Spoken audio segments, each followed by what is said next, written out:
हज़रत अबू बकर सिद्दीक़ रज़ियल्लाह ताला अन्हु की शख्सियत व सीरत से अपनी वाक़फ़ियत का इजहार कीजिए। हज़रत अबू बकर रज़ियल्लाह ताला अन्हु का नाम दौर जहालियत में अब्दुल काबा था। इस्लाम लाने के बाद हज़रत सल्लल्लाहु अलैहि वसल्लम ने उसको बदल कर अब्दुल्लाह कर दिया। सिद्दीक़ और अतीक लक़ब हैं और अबू बकर कुनियत है। आपकी कुनियत ही ज़्यादा मशहूर है। आपके वालिद अबू क़हाफ़ा और वालदा उम्मुल खैर बनी तमीम कबीला के अफराद थे, जो कुरैश की एक शाख थी। वालिद और वालदा दोनों मुसलमान हुए।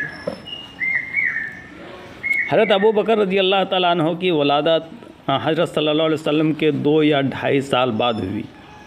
नौजवानी ही के ज़माने से उनके अखलाक पसंदीदा और खसाइल शरीफाना थे। वह साहिब दौलत थे, गरीबों और मोहताजों का बार उठाते थे। कुरैश में महबूब और हर दिल अज़ीज़ थे। इब्तिदा ही से ये हज़रत सल्लल्लाहु अलैहि वसल्लम के साथी और मुसाहिब थे, और जब उनको अल्लाह ताला ने नबूवत अता फ़रमाई तो सबसे पहले जिस शख्स ने उसको कबूल किया वह हज़रत अबू बकर सिद्दीक़ रज़ियल्लाहु ताला अन्हु ही थे। चुनांचे रसूलुल्लाह सल्लल्लाहु अलैहि वसल्लम ने उनके मुतअल्लिक़ इरशाद फरमाया कि मैंने जिस शख्स के सामने इस्लाम पेश किया उसमें उसकी तरफ से कुछ न कुछ झिझक ज़रूर देखी, लेकिन अबू बकर रज़ियल्लाहु ताला अन्हु ने बिला तरद्दुद इसको तस्लीम कर लिया। ईमान लाने के बाद हज़रत अबू बकर रज़ियल्लाहु ताला अन्हु इशाअत इस्लाम में हज़रत सल्लल्लाहु अलैहि वसल्लम के साथ शरीक कार रहे। दीन की हिमायत, अल्लाह की रज़ाजुई और नबी सल्लल्लाहु अलैहि वसल्लम की इमदाद में अपना कसीर माल सर्फ कर दिया। परवाने को चिराग है, बुलबुल को फूल बस, सिद्दीक़ के लिए है खुदा का रसूल बस। इस्लाम कबूल करने वाले गुलामों को उसके संगदिल आकाओं से ख़रीद कर आज़ाद कर दिया करते थे। मुशरिकीन मक्का की ईज़ाओं से तंग आकर जब मुसलमानों की एक जमात हबशा को जाने लगी तो हज़रत अबू बकर रज़ियल्लाहु ताला अन्हु भी उस जमात के साथ थे, लेकिन रास्ता से कबीला क़ारह के सरदार इब्न दोगना ने रोक लिया और पनाह देने का वादा किया। सरदार इब्न दोगना ने कुरैश के सरदारों को मलामत की और कहा कि अबू बकर ऐसा शख्स जो मुहताजों को खिलाता है और गरीबों की मेहमान नवाजी करता है, मुसीबत ज़दाओं की दस्तगीरी करता है, उसको तुम लोग सताते हो और घर से निकालते हो। कुरैश इब्न दोगना की बात से मुतासिर हुए। अबू बकर रज़ियल्लाहु ताला अन्हु को अपने घर में रहने और मख्फी तौर पर इबादत करने की इजाज़त देने पर राज़ी हो गए, लेकिन यह सूरत कुछ दिनों के बाद अबू बकर रज़ियल्लाहु ताला अन्हु के लिए तकलीफ़दह साबित हुई। वो मख्फी तौर पर रहना गवारा नहीं करते थे। उन्होंने अब्दुल दोगना को उसकी पनाह वापस कर दी और कहा कि अल्लाह ताला की पनाह मेरे लिए काफ़ी है। फिर मसाइब का सिलसिला शुरू हो गया, यहाँ तक कि रसूल अकरम सल्लल्लाहु अलैहि वसल्लम को हिजरत का हुक्म आ गया। मदीना की तरफ हिजरत की। उस राह में रफ़ीक़ सफ़र हज़रत अबू बकर रज़ियल्लाहु ताला अन्हु ही थे। हज़रत अबू बकर रज़ियल्लाहु ताला अन्हु में 2 औसाफ़ नुमायाँ तौर पर पाई जाती थी, पुख्तगी अज़्म और रिक़्क़त क़ल्ब। पुख्तगी अज़्म में हज़रत अबू बकर रज़ियल्लाहु ताला अन्हु की ये हालत थी कि जो मुहिम दरपेश हो उस पर गौर व फ़िक्र से काम लेते थे। अरबाब हल व उक़्द से मशवरा लिया करते थे।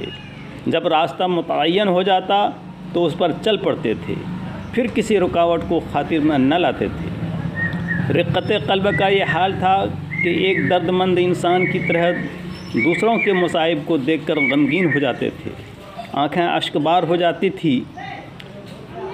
उन दोनों खूबियों ने हज़रत अबू बकर रज़ियल्लाहु ताला अन्हु को अज़ीमत का पहाड़ बना दिया था। मसनद खिलाफत पर फाइज रहकर आप रज़ियल्लाहु ताला अन्हु ने मुतअद्दिद अहम तरीन उमूर में अहलियत, दूर अंदेशी और बेहतरीन हिकमत अमली का सबूत पेश किया, जैसे उसामा, फितने इर्तिदाद, तैहा, मुस्लिमा कज़्ज़ाब, ज़ुहूर अरब ईरान, रूम वगैरह के जंगी मामलात में आपकी बेहतरीन फ़िक्र और क़यादत ने इस्लाम को सरबुलंद किया। जैसे उसामा, हज़रत अबू बकर रज़ियल्लाहु ताला अन्हु ने पुख्तगी अज़्म का बेहतरीन सबूत जैसे उसामा के मामला में पेश फरमाया। 8 हिजरी में जंग मौता रूमियों से हुई थी। उस जंग में ज़ैद बिन हारिस वगैरह शहीद हुए थे। उस जंग के इंतकाम के लिए हज़रत सल्लल्लाहु अलैहि वसल्लम ने मर्ज़ुल मौत से कबल एक लश्कर तैयार किया। उसका सरदार उसामा रज़ियल्लाहु ताला अन्हु को मुक़र्रर फरमाया था। जब उस लश्कर के कोच का वक्त आया तो हज़रत सल्लल्लाहु अलैहि वसल्लम बीमार हो गए, इसलिए लश्कर रुक गया। हुज़ूर अकरम सल्लल्लाहु अलैहि वसल्लम के इंतकाल के बाद क़बाइल अरब में इर्तिदाद की ख़बरें आनी शुरू हो गई। लोगों ने हज़रत अबू बकर रज़ियल्लाहु ताला अन्हु को मशवरा दिया कि उसामा रज़ियल्लाहु ताला अन्हु की मुहिम को ख़त्म कर दिया जाए, लेकिन हज़रत अबू बकर रज़ियल्लाहु ताला अन्हु ने मशवरा कबूल न किया। अगर वो ऐसा करते तो हुक्म रसूल की मुखालफत का पहला तुख्म उम्मत में पड़ जाता, क्योंकि हज़रत सल्लल्लाहु अलैहि वसल्लम ने उस लश्कर को भेजने का कतई हुक्म दे दिया था। हज़रत उस्मान रज़ियल्लाहु ताला अन्हु को रुख़सत करते वक्त हज़रत अबू बकर रज़ियल्लाहु ताला अन्हु और हज़रत अब्दुर्रहमान दोनों उनके रकाब के साथ पैदल जा रहे थे। उस फ़ौज में हज़रत उमर रज़ियल्लाहु ताला अन्हु भी शरीक थे।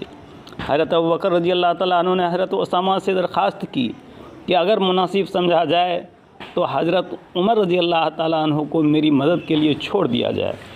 इस दरख्वास्त को हज़रत उसामा रज़ियल्लाहु ताला अन्हु ने कबूल फरमा लिया।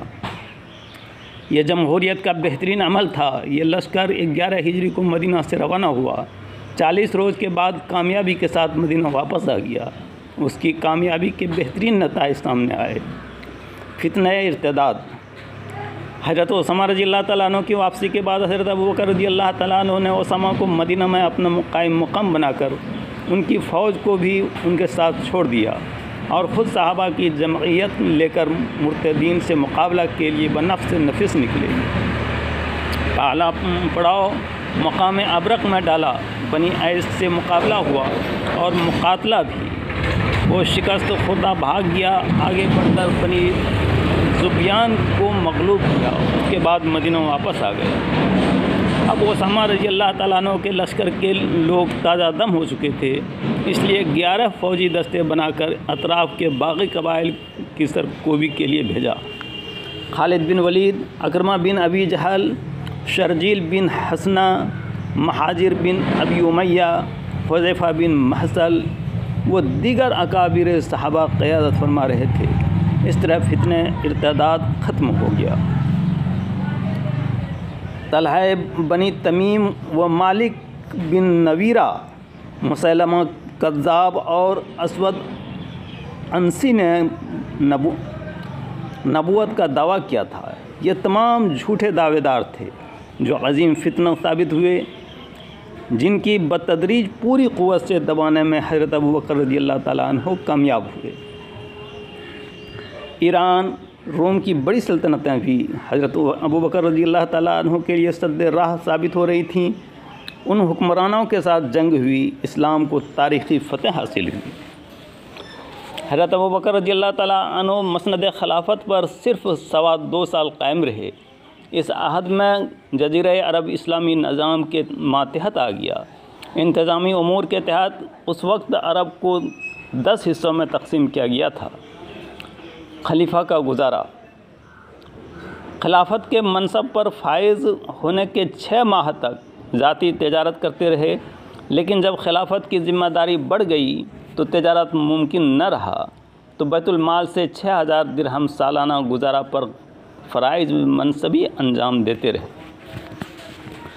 7 जमाद सानी 13 हिजरी को बुखार आया और 2 हफ्ता जारी रहा। 21 जमाद सानी 13 हिजरी ब मुताबिक 22 अगस्त 633 ईस्वी को शाम के वक्त इंतकाल फरमाया। उस वक्त उनकी उम्र 63 साल की थी।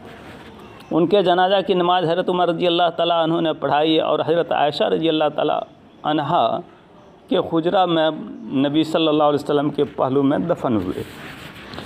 फ़ज़ाइल अबू बकर रज़ियल्लाहु ताला अन्हु में चंद बातें काबिल इम्तियाज़ हैं। वह मक्का के मुअज़्ज़ज़ व मुहतरम दौलतमंद थे। वो बिअसत नबूवत के बाद मर्दों में सबसे पहले ईमान लाए। हज़रत सल्लल्लाहु अलैहि वसल्लम की खिदमत, हिमायत और रफ़ाक़त में आप सल्लल्लाहु अलैहि वसल्लम हमेशा पेश रहे।